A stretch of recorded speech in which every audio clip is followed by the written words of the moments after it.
Aaron, thanks for coming in. Appreciate your time. We'll start with Ed in the back left center aisle.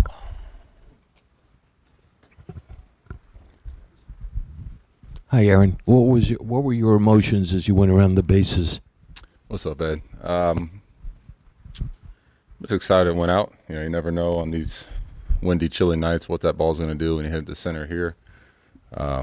But the ghosts for pulling it out there to to Monument Park, that's for sure. But to add 2 more runs, we're trying to keep Weaver out of the game there. Try to save him for Game 3 a little bit. But no, just happy to add a couple more runs. Up front to your right, Meredith. Aaron, did you feel extra energy after that? It seemed like fans were waiting for it. They were certainly thrilled when you were able to hit that shot out. Yeah, energy from the fans. Yeah, they were loud in the beginning. Kind of hit a lull there for a little bit, but then anytime we score runs, this place this place explodes. It's something special. There's nothing like it in baseball. So excited to get them something to cheer about a little bit, and then you hand it off to that bullpen to do their thing. We don't typically see managers intentionally walk someone to get to you. Were you surprised to see them intentionally walk Soto there in that second inning? It happened earlier in the year, so it's not really a surprise. He's been swinging the bat well recently, and trying to get a double play there, try to get him out of the inning, and I'd walk him too at this point. Go to the second row on your right, Brian. Rizzo was just in here. He said you guys were disappointed that Glaber tagged up on that. How much were you guys on him? He did that this year earlier too on when I hit, so I was pretty pissed then, and I was pretty pissed again. But it was him and Chappie. Chappie was telling him to tag up a little bit, but like I said, you never know when it's windy like this, what the ball's going to do to center field. He's trying to get in the scoring position, so I let this one slide. Go to the third row on your left, Aaron. Aaron, what's the feeling of the clubhouse being up 2-0 in this series? Guys are excited, but we still know there's a lot of work to be done. We're playing against a good Cleveland team that's all year they battled, had some tough games, went through a tough series with Detroit, taking it to Game 5 and came out on the other side. So, a lot of work to be done. So we're excited, but the guys in there are focused. They're prepared. They know what needs to be done, and on our way to Cleveland. Standing back diagonal, Chris. When you see the Guardians walk Soto in front of you, obviously the stakes are high. It's the ALCS. Do you take that personally, that they'd rather face you in that moment?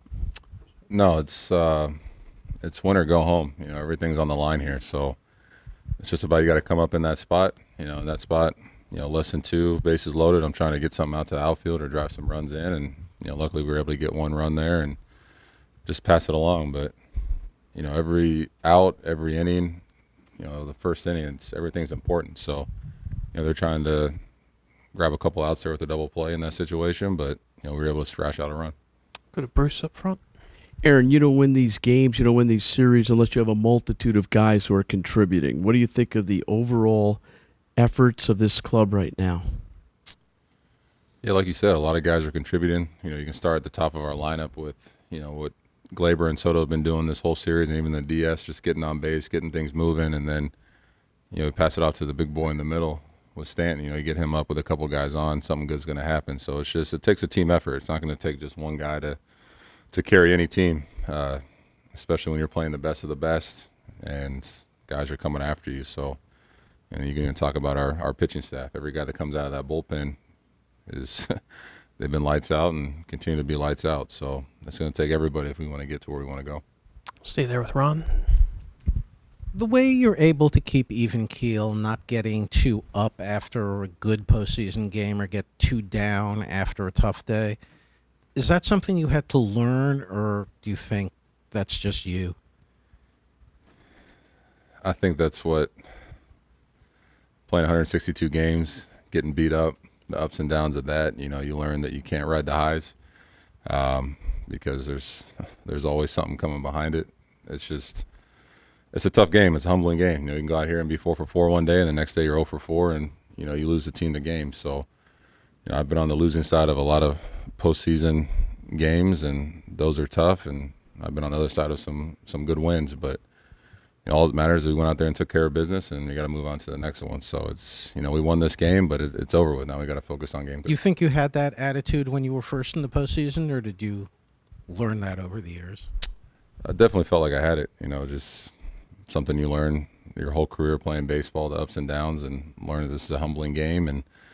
But it's a game of opportunities. You got to just face every opportunity like, it's opening day, and just move on from that. If you do something good, hey, it's great. But once you hit that homer and touch home plate, that moment's over with, and you got to move on to the next one. Or if you strike out, hey, the minute you get back to the dugout, it's, learn from it, cheer on the guy behind you, and go try to go make a play on defense. So it's I think it's something you're born with, but something you can also learn.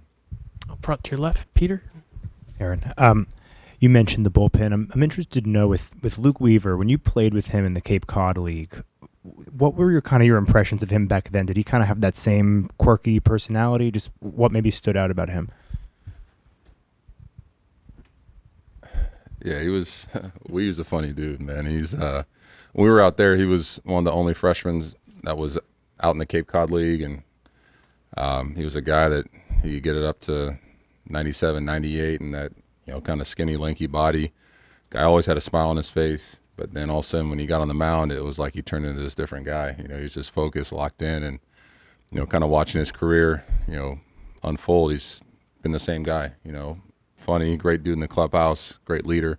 And then when he steps out on that mound, he gets an opportunity, man. He turns into somebody else, which we've kind of rallied behind and we love, man. And that's who you want in a big situation. He's not afraid of anybody. He's gonna attack guys, and kind of what we saw from him last year, kind of stepping up in a big role for us, and then even this year stepping up into an even bigger role, kind of being the closer. It's hats off to him and the hard work, and in the off season putting in all that time. So Do two more. Joel, straight to your right.